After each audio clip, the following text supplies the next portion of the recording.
ఆయనకున్న మనస్తత్వం ఏంటో తెలుసా? ఆయనకున్న మనస్తత్వం ఏంటో తెలుసా? తోటి వారు ఆయన ముఖం మీద ఉమ్మేసినా సరే ఆయన ఏం చేశాడు? తుడిసేసుకున్నాడు.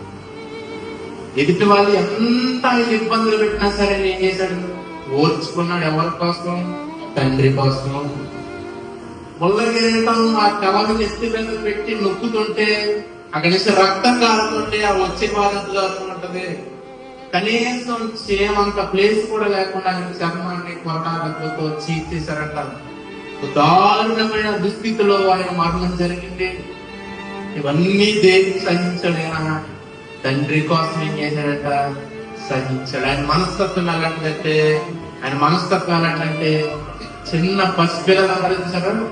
అలాంటి మనస్తత్వం ఆయన హృదయం అలాంటిదంటే గొప్ప హృదయం. అలాంటి హృదయం మాకు ప్రపంచంలో ఎక్కడ కూడా కనపడదాకే నీ తల్లి దగ్గర దొరుకుతుంది, నీ తండ్రి